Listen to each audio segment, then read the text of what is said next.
Genesis chapter 1 verse 20. And God said, let the waters bring forth abundantly the moving creature that hath life, and fowl that may fly above the earth in the open firmament of heaven. And God created great whales, and every living creature that moveth, which the waters brought forth abundantly after their kind, and every winged fowl after his kind. And God saw that it was good. And so it says he made these things abundantly. So he made the fish, he made the birds, right? Evolution will tell you that there wasn't enough land yet, that the waters hadn't receded. But we read earlier that he set the boundaries. He said he had 7 parts, and 6 parts was for the earth, 7th was the water. So, you watch these nature shows and they show you all the dinosaurs that were in the ocean, right? Leviathan and everything. They won't call it Leviathan. They show you Leviathan and its like in the ocean. And then they show you that birds really had nowhere to go. Birds started to appear because little bits of land, pockets of land were around and they were able to land here. And then they show you like the Leviathans and all this stuff. Because now with the CGI, like the Discovery Channel did these grand shows, right? And you're just like, wow, look at that. Look at this. It jumps out the water, eats the bird, right? And they tell you there was no land, that everything was ocean at one point, that it was all land. And that's not what the Bible said, though. We already know that there was land. So now he's starting to fill it. So it says he did so abundantly, right? He made it, life came from the waters abundantly. Come on, read on 22 and 23. And God blessed them, saying, be fruitful and multiply, and fill the waters and the seas, and let fowl multiply in the earth.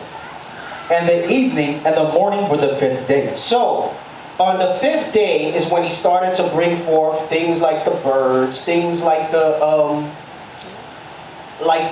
fish and different things in the ocean, right? He started to bring forth the animals. Come on, no, actually, hold that. Let me get 2nd Ezra 6:47. 2nd Ezra chapter 6 verse 47. Upon the 5th day thou settest unto the 7th part, where the waters were gathered, that it should bring forth living creatures, fowls and fishes. And so it came to pass. For the dumb water and without life brought forth living things, at the commandment of God. Meaning it was no evolution.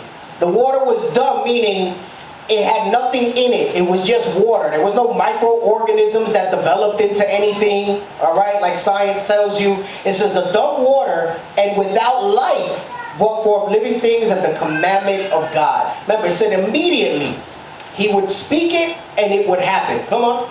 That all people might praise thy wondrous works. So that, and if you try to wrap your head around that, we're supposed to praise that. That from nothing, right, came something by the commandment of God. Come on. Then didst thou ordain 2 living creatures, the one thou callest Enoch, and the other Leviathan. So it says then, on top of that, you made 2 things. You called one Enoch, and you called one Leviathan. You called one Enoch and one Leviathan. Let's go to Job 40 and 15. Because you might get the question, what about dinosaurs? You might. The book of Job, chapter 40 and verse 15. Behold, now Behemoth, which I made with thee, he eateth grass as an ox. Lo now, his strength is in his loins, and his force is in the navel of his belly. So Behemoth is Enoch. Alright? Behemoth is Enoch. So he says, behold, Behemoth. And some people will say, no, this is talking about elephants. The Bible don't talk about dinosaurs, right? So it says, behold now Behemoth, which I made with thee. He eateth grass as an ox. Meaning what? That he was a, what do they call it? Herbivore, right? An herbivore. Come on. He moved his tail like a cedar. The sinews of his stones are wrapped together. It says he moveth his tail like a cedar. So they try to tell you it's an elephant, but then, have you seen an elephant's tail? Can you look up an elephant's tail? Look up an elephant's tail and tell me, and then look up a cedar tree. And you tell me if that's talking about an elephant. Look, is that like a cedar tree? That's an elephant's tail. Alright? You got a tiny tail. Now put a cedar tree. Look how big that tree is. The way they took that shot, it looked like it's touching the cloud. So it says it moveth his tail like a cedar. And then they try to tell you that behemoth is the elephant. It's not what it is, all right? Come on, come back. He moved his tail like a cedar. The sinews of his stones are wrapped together. His bones are as strong pieces of brass. His bones are like bars of iron. He is the chief of the ways of God. All right, so then he also mentions Leviathan. He also mentioned Leviathan. Let's try to read through Leviathan quickly. Get Job 41 and 1. Come on, let's see. We can probably read the whole chapter so you can understand Leviathan. So he gave a little shine to Behemoth, right? But then he has Leviathan here. Come on. Job 41 verse 1. Canst thou draw out Leviathan with an hook, or his tongue with the cord which thou lettest down? He says Leviathan is something so massive you cannot fish for it. Come on. Canst thou put an hook into his nose, or bore his jaw through with the thorn? Will he make many supplications unto thee? Will he speak soft words unto thee? Will he make a covenant with thee? Wilt thou take him for a servant forever? He says he cannot be tamed. This isn't a beast that you think that you're going to be able to ride on or domesticate. He says, and his nature is not to speak smooth things. There is no agreement with him. Leviathan was made for one thing and one thing only: destruction. Come on. Wilt thou play with him as with a bird? Or wilt thou bind him for thy maidens? Shall the companions make a banquet of him? Shall they part him among the merchants? Canst thou fill his skin with barbed irons, or his head with fish spears? Let thine hand upon him. Remember the battle, do no more. Behold, the hope of him is in vain. Shall not one be cast down, even at the sight of him? They said if you were to see this thing, you would faint, like you would die. You would have a heart attack and drop dead. Come on. None is so fierce that dare stir him up. Who then is able to stand before me? It says you do not want to stir him up. Let him sleep. Come on. Who hath prevented me that I should repay him? Whatsoever is under the whole heaven is mine. I will not conceal his parts, nor his power, nor his comely proportion. Who can discover the face of his garment? Or who can come to him with his double bridle? Who can open the doors of his face? His teeth are terrible round about. His scales are his pride, shut up together as with a closed seal. So some might get thrown off when it says garment and everything else, but that's why now he's talking about his scales. That's his pride. His garment is his scales. He's talking about his teeth. All right, we're still talking about a sea monster, basically. All right, come on. One is so near to another that no air can come between them. It says the scales are so tight on each other, no air can come between them. So basically it's like armor. There's no kinks in the armor. There's no hole in the armor. Come on. They are joined one to another. They stick together. They cannot be sundered. By his nestings a light doth shine. So by his, yours says nestings? Mine says sneezings. Yeah. It says mine says by his sneezings. Go ahead.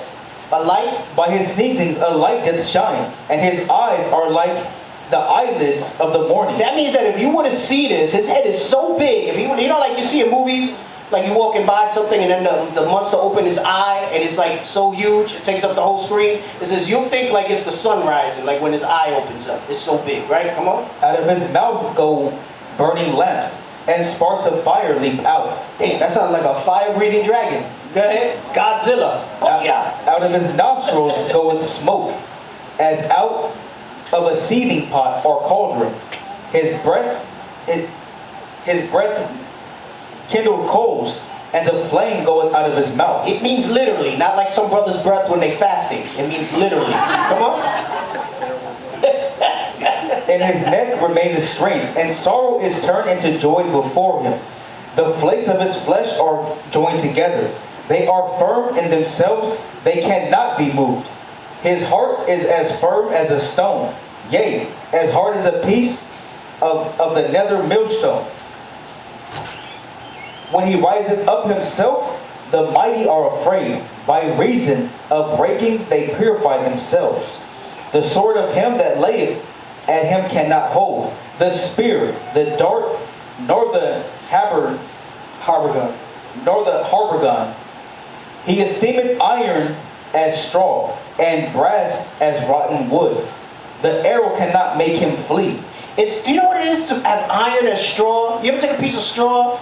Like, it's so easy, like just with one finger, like you can just bend it over. It said this thing is so strong and big, he esteems iron like if it's straw. Come on.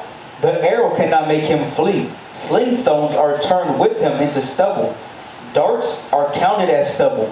He laugheth at the shaking of a spear. Sharp stones are under him. He spreadeth sharp pointed things upon the mire.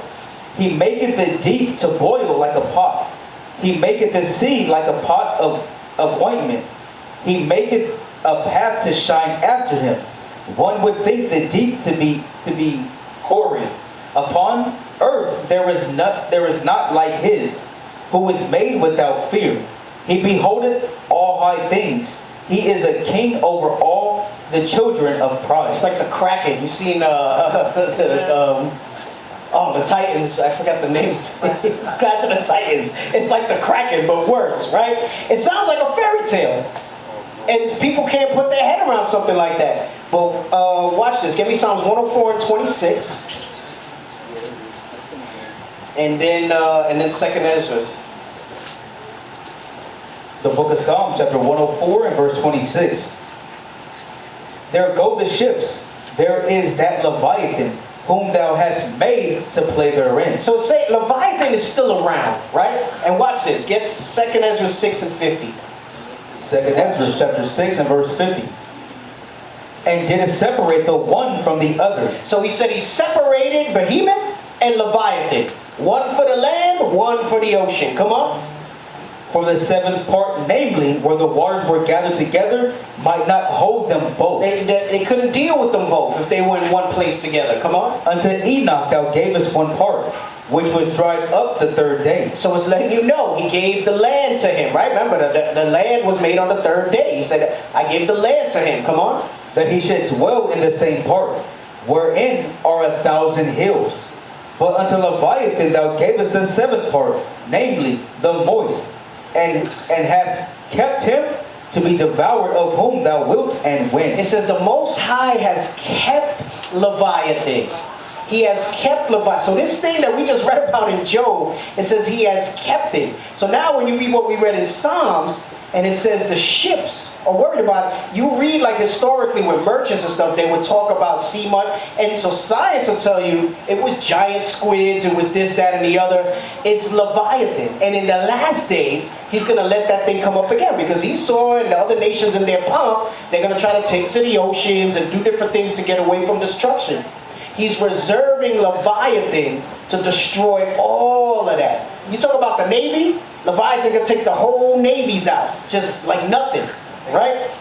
So it says he's kept him. There's parts of the ocean that people, they'll at least admit that, and they'll tell you we're discovering new species. There's things that we haven't seen. It's deeper than we thought. They actually know, and they hardly know anything about space, really. They know more about space than they know about the ocean. So it says the Most High has reserved those things in there.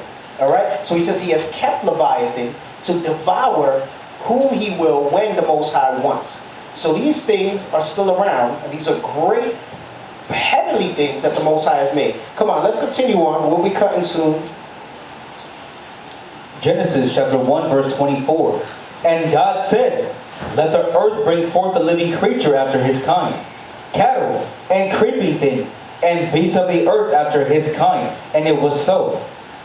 And God made the beasts of the earth after his kind, and cattle after their kind, and everything that creepeth upon the earth after his kind. And God saw that it was good. Right? So now he made mammals, insects, all types of other things, right? And it says, and God saw that it was good. Come on. And God said, let us make man in our image, after our likeness, and let them have dominion over the fish of the sea, and over the fowl of the air, and over the cattle, and over all the earth, and over every creeping thing that creepeth upon the earth. So God created man in his own image. In the image of God created he him. Male and female created he them. Right? So now, some people, if you read verse 27, they'll say, no, the them is talking about male and female. That's them, that's plural. Read 26 again. And God said, let us make man in our image. Well, there goes the whole thing that it was God alone. Remember I said when you read in the beginning, it means Elohim, which is dealing with plural, meaning the whole host of heaven. It said, let us make man in our image. Come on. After our likeness. After our likeness. Come on. And let them have dominion. And let them, meaning multiples. Meaning multiples. Just like everything else, he made abundantly. Multiples. Go ahead. Have dominion over the fish of the sea, and over the fowl of the air, and over the cattle, and over all the earth, and over every creeping thing that creepeth upon the earth. We used to scream black power while Heron was pushed. But at the end of the day, nothing's in vain. IUIC has been given a vision. The tents of Judah has risen. Many has attempted the mission. Minor murmuring, omitting, and missing the mark. Just reading that he had the flame of fire in his eyes gave us the spark. We on Paul's mission. We out on the road. Purple and gold. From Mexico, Cuba, Haiti, Ghana, Sierra Leone. 144,000 boots banging, concrete crackling. These are our men repented at heart. The scriptures is proof. IUIC, we deliver the truth.